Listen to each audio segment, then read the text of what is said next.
Elections happening in many states today. Perhaps the most high-profile race is in Virginia, where Republican Ed Gillespie facing off against Democrat Ralph Northam to be the state's next governor. Fox News contributor Karl Rove is with us now. Karl, do you think this is, in fact, a referendum on President Trump?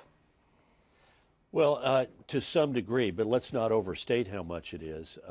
For full disclosure, Ed Gillespie is a good friend of mine. He's like a brother, and I contributed generously to his campaign. So your viewers need to take what I have to say about it with a grain of salt. He's behind, but he has shown great momentum, and if he wins, it's going to be a combination of the ability of the Trump brand to energize blue-collar, working-class voters, and Ed's outreach in this campaign, which has been extraordinary. He has been focused for the last year and a half, laying out a concrete program of action for the state on the economy and education and public safety and the environment and innovation and taxes and regulatory policy. And he's done so in a very detailed fashion so that nobody's going to go to the polls today who's been paying attention and not know exactly what he wants to try and do as governor. But is President Trump, to any degree at all, a problem for the Republican Ed Gillespie?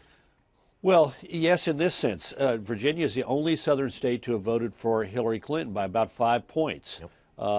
That's odd. If you're running in a state that voted for the incumbent president, then you got a little bit or a big wind at your back, depending on how big their margin was. If you're in a state that President Trump lost to Hillary Clinton, again, you have a wind in your face, depending on, and how big a wind depends upon how big her margin was there. For example, New Jersey, Hillary won handily. That's a pretty stiff wind to run into. In Virginia, it's less of a wind, but nonetheless, she carried it by 5 points.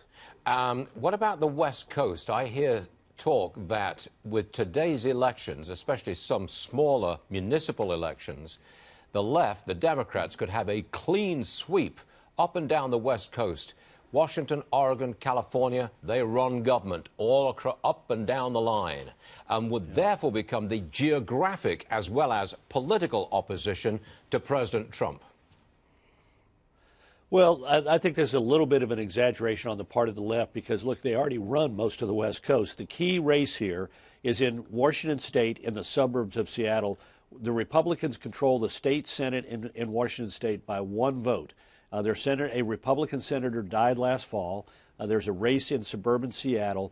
This could flip the Senate from being a 1-seat Republican majority to a 1-seat Democrat majority. This is the only legislative chamber on the West Coast, Washington, Oregon, and California, that's still in Republican hands. And it served as an effective check on some of the more excessive proposals of the governor of Washington, Governor Inslee. It stopped a cap-and-trade scheme. The Republican majority stopped tax increases.